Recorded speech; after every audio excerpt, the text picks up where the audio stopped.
আসসালামু আলাইকুম প্রিয় দর্শকগণ। তো এপ্রিল মাসের 1 তারিখে আমাদের সিলম্যাক্সের পক্ষ থেকে আজকে আমাদের বেশ কিছু কঠিন কাজ ছিল।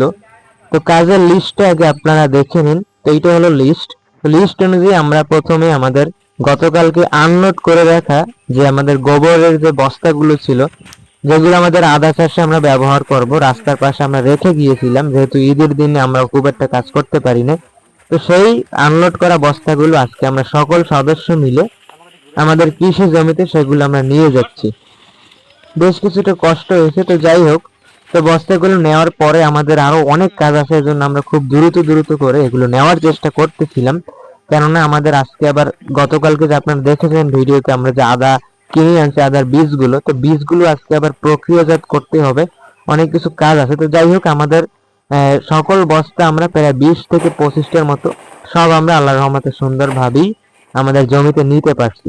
এরপরে আসার কিছুক্ষণ আগে আমরা চিন্তা করলাম কসমস ফুলের বেশ কিছু বীজ পেকে গিয়েছে, তো বীজগুলো আমরা সেখান থেকে সংগ্রহ করে তারপর আমরা বাসায় চলে আসছি। বাসায় এসেই আমাদের যে আদার বীজগুলো নিয়ে আমাদের প্রক্রিয়া করা শুরু হয়েছে। সবাই ব্যাপক ব্যস্ততার মধ্যে কাজ করতেছিলাম, কেননা আদাটা একদম নতুন, আমরা খুব একটা বেশি অভিজ্ঞ না। তো যতটা সম্ভব আমরা যা কিছু জানি সেই অনুযায়ী আমরা বীজগুলোকে অঙ্কুরোদ্গম করার জন্য একটা প্লাস্টিকের একটা জারের ভিতরে নিয়েছি।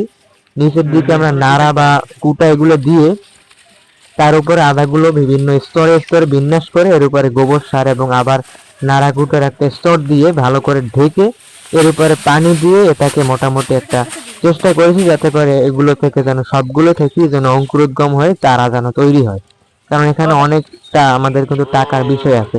তো যাই হোক, এরপরে বিকেলে আমরা চলে গেছি আবার কৃষি ক্ষেত্রে। সেখানে গিয়ে আমরা মূলত সেচ দিতেছিলাম আমাদের মরিচ গাছগুলোতে, প্রচুর পানি আসছে সব জায়গায়। তো পানির সিজনটা আমরা মিস করতে চাই না, আমরা সকল আমাদের গাছে একদম বৃষ্টির মতো করে পানি আমরা দিয়ে আসছি।